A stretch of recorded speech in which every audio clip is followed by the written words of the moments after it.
India కూటమిలో బీటలు వారుతున్న పరిస్థితులు స్పష్టంగా కనిపిస్తున్నాయి. కూటమి నుంచి బీహార్ ముఖ్యమంత్రి నితీష్ కుమార్ రేపో మాపో తప్పుకోనున్నారు. తిరిగి ఎన్డీఏ పంచన చేరనున్నారు. అటు పంజాబ్ ముఖ్యమంత్రి ఆమ్ ఆద్మీ పార్టీ కూడా కూటమి నుంచి తప్పుకునే పరిస్థితి కనిపిస్తోంది. దీంతో డ్యామేజ్ కంట్రోల్కు దిగారు తమిళనాడు ముఖ్యమంత్రి స్టాలిన్. కూటమిలో మిత్రపక్షాలు కలిసికట్టుగా కేంద్రంలో బీజేపీని ఓడించాలని శుక్రవారం పిలుపునిచ్చారు.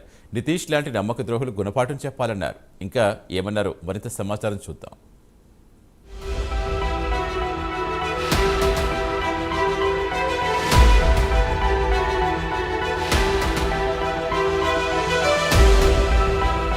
ప్రతిపక్ష ఇండియా కూటమిలో బీటలు వారుతున్న పరిస్థితులు స్పష్టంగా కనిపిస్తున్నాయి. ప్రతిపక్ష కూటమిలో కీలక పాత్ర పోషించిన బీహార్ ముఖ్యమంత్రి నితీష్ కుమార్ కూటమి నుంచి తప్పుకోవడానికి దాదాపు ఖరారైనట్టే. రేపో మాపో కూటమి నుంచి విడిపోయి బీజేపీ నేతృత్వంలోని ఎన్డీఏతో జట్టు కట్టే పరిస్థితి కనిపిస్తోంది. 28వ తేదీన బీజేపీతో కలిసి ప్రభుత్వం ఏర్పాటు చేయబోతున్నారని టాక్ వినిపిస్తోంది. ఇక కూటమి నుంచి ఆమ్ ఆద్మీ పార్టీ కూడా తప్పుకోవాలని చూస్తోంది.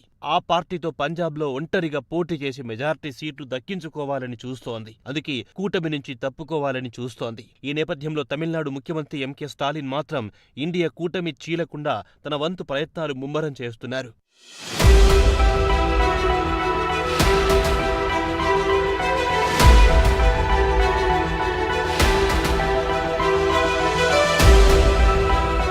ఇదిలా ఉండగా ఆయన శుక్రవారం నాడు తిరుచిలో పర్యటించారు. వీసీకే ప్రెసిడెంట్ నిర్వహించిన వెల్లుం జన నాయగాం అంటే ప్రజాస్వామ్యం గెలవాలనే సదస్సులో పాల్గొని ప్రసంగించారు. ఈ సందర్భంగా ఆయన మాట్లాడుతూ ఇండియా కూటమి కలిసికట్టుగా పనిచేసి కేంద్రంలోని బీజేపీని అధికారం నుంచి సాగనంపాలని పిలుపునిచ్చారు. తమిళనాడులో బీజేపీ జీరో అని అన్నారు. కాషాయ పార్టీ తమిళనాడులోనే కాదు యావత్ దేశంలో ఓడించాలని ఆయన పిలుపునిచ్చారు. ఒకవేళ కేంద్రంలో మరోమారు బీజేపీ అధికారంలోకొస్తే దేశంలో ఫెడరలిజం వ్యవస్థ కనుమరుగవుతుంది, ప్రజాస్వామ్యం ఉండదు, పార్లమెంటు ఉండదని స్టాలిన్ ఆందోళన వ్యక్తం చేశారు.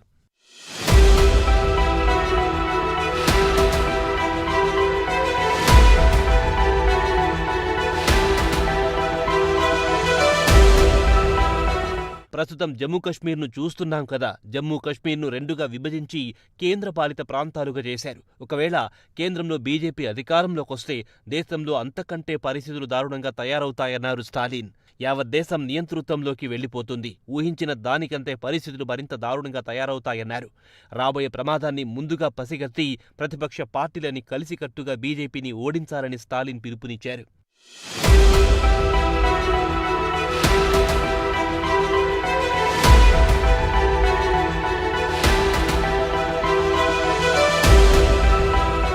ఇండియా కూటమిలో ప్రస్తుతం తెరపైకొస్తున్న అభిప్రాయ భేదాల గురించి స్టాలిన్ ప్రస్తావిస్తూ రాజకీయ పార్టీల మధ్య అభిప్రాయ భేదాలు సహజమే.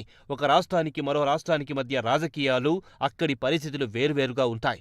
అయితే వీటిని పక్కన పెట్టి ప్రతిపక్షాలన్నీ కలిసి ముందుగా బీజేపీని అధికారం నుంచి తప్పించడానికి అందుబాటులో ఉన్న అన్ని అవకాశాలను వినియోగించుకోవాలన్నారు స్టాలిన్. ఎట్టి పరిస్థితుల్లో ఓట్లు చీలరాదన్నారు. శత్రువులతో పాటు నమ్మక ద్రోహులను ప్రజలు ముందుగా ఎండగట్టాలన్నారు తమిళనాడు ముఖ్యమంత్రి స్టాలిన్.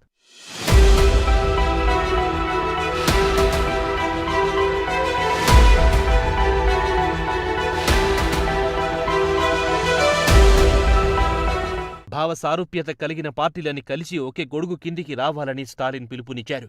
ఇండియా కూటమి చరిత్రలు నిలిచిపోవాలని, ఇండియా కూటమి బీజేపీని గద్దెదించి అధికారంలోకొచ్చిందని చరిత్ర పుటల్లోకి ఎక్కాలన్నారు స్టాలిన్. ఇక బీజేపీ చండీగఢ్ కార్పొరేషన్ మేయర్ ఎన్నికను రద్దు చేసింది. ఎందుకంటే బీజేపీ అభ్యర్థి ఖచ్చితంగా ఓడిపోతాడనే భయంతో ఎన్నికను రద్దు చేసిందని స్టాలిన్ గుర్తు చేశారు. ఇక్కడ బీజేపీ భయాన్ని అర్థం చేసుకోవాలన్నారు. మనమంతా ఐక్యమత్యంగా కలిసిమెలిసి ఉంటే బీజేపీని ఓడించడం పెద్ద సమస్య కాదని స్టాలిన్ ధీమా వ్యక్తం చేశారు.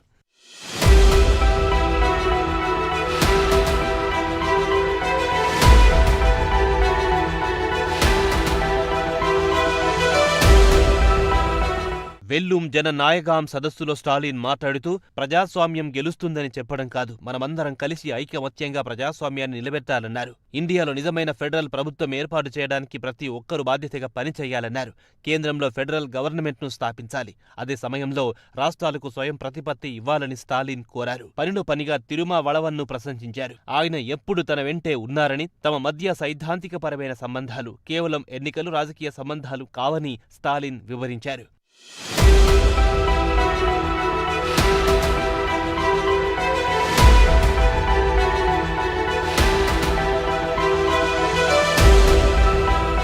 కాగా ఈ కార్యక్రమానికి ఏఐసీసీ ప్రెసిడెంట్ మల్లికార్జున్ ఖర్గే కూడా హాజరు కావాల్సింది. అయితే అనివార్య కారణాల వల్ల ఆయన రాలేకపోయారు. కాగా తిరుచి కాంగ్రెస్ ఎంపీ ఎస్ తిరునావర్ ఖరసర్ ఖర్గే పంపించిన ప్రసంగం పాఠం వినిపించారు. ఆయన ప్రసంగం పాఠం విషయానికొస్తే ప్రస్తుతం మారుతున్న సంక్లిష్ట సమయంలో ప్రజాస్వామ్యం గడ్డు పరిస్థితిలో ఉన్నప్పుడు మనమంతా కలిసి ప్రజాస్వామ్యాన్ని కాపాడుకోవలసిన సమయం ఆసన్నమయ్యిందని పిలుపునిచ్చారు ఖర్గే. ఇక సిపిఎం ప్రధాన కార్యదర్శి సీతారాం ఏచూరి మాట్లాడుతూ ప్రజాస్వామ్యాన్ని కాపాడుకోవలసిన బాధ్యత మన అందరిపై ఉందన్నారు. వచ్చే లోక్సభ ఎన్నికల్లో బీజేపీని ఎలాగైనా ఓడించాలని ఆయన పిలుపునిచ్చారు. కాగా కార్యక్రమానికి పలువురు తమిళనాడు సీనియర్ కాంగ్రెస్ నాయకులు కూడా పాల్గొన్నారు.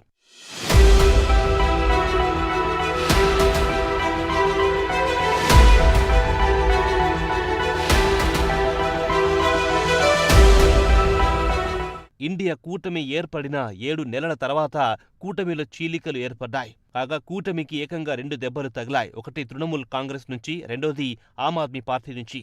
ఈ 2 పార్టీలు తమ రాష్ట్రాల్లో కాంగ్రెస్తో పొత్తు పెట్టుకునే ప్రసక్తే లేదని తేల్చేశాయి. ఇక పశ్చిమ బెంగాల్ విషయానికొస్తే మమతా బెనర్జీకి లోక్సభ ప్రతిపక్ష నాయకుడు అధీర్ రంజన్ చౌదరికి మధ్య పచ్చగడ్డి వేస్తే భగ్గుమనే స్థాయికి సంబంధాలు చేరాయి. కాగా మమతా పార్టీ టీఎంసీ కాంగ్రెస్ కు కేవలం 2 సీట్లు ఆఫర్ చేయడంతో కాంగ్రెస్ పార్టీ మండిపడుతోంది. వెంటనే అధీర్ రంజన్ చౌదరి లోక్సభ ఎన్నికల్లో ఒంటరిగానే పోటీ చేస్తామని దీదీకి కౌంటర్ ఇచ్చారు.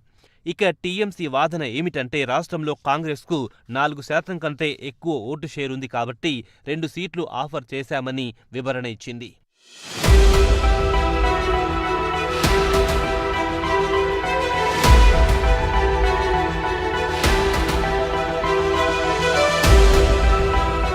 ఇదిలా ఉండగా పశ్చిమ బెంగాల్ ముఖ్యమంత్రి మమతా బెనర్జీతో ఎలాంటి పొత్తుండదని ప్రకటించిన కొన్ని గంటల్లోనే పంజాబ్ ముఖ్యమంత్రి భగవంత్ మాన్ కూడా అదే బాట పట్టారు. లోక్సభ ఎన్నికల్లో కాంగ్రెస్తో ఎలాంటి పొత్తులుండవని స్పష్టం చేశారు. తమ పార్టీ మొత్తం 13 లోక్సభ స్థానాలను గెలుస్తుందని ధీమా వ్యక్తం చేశారు. కాగా విశ్వసనీయ వర్గాల సమాచారం ప్రకారం ఢిల్లీ సీఎం కేజ్రీవాల్ పంజాబ్ యూనిట్ ఆ ప్రతిపాదనను ఆమోదించారని, రాష్ట్రంలో ఒంటరిగా పోటీ చేయడానికి గ్రీన్ సిగ్నల్ ఇచ్చారని చెబుతున్నారు. సీట్ల పంపకంలో కాంగ్రెస్ పార్టీ ఒంటెద్దు పోకడలకు పోతుందని ఆమ్ ఆద్మీ పార్టీ కాంగ్రెస్ పై విరుచుకుపడింది.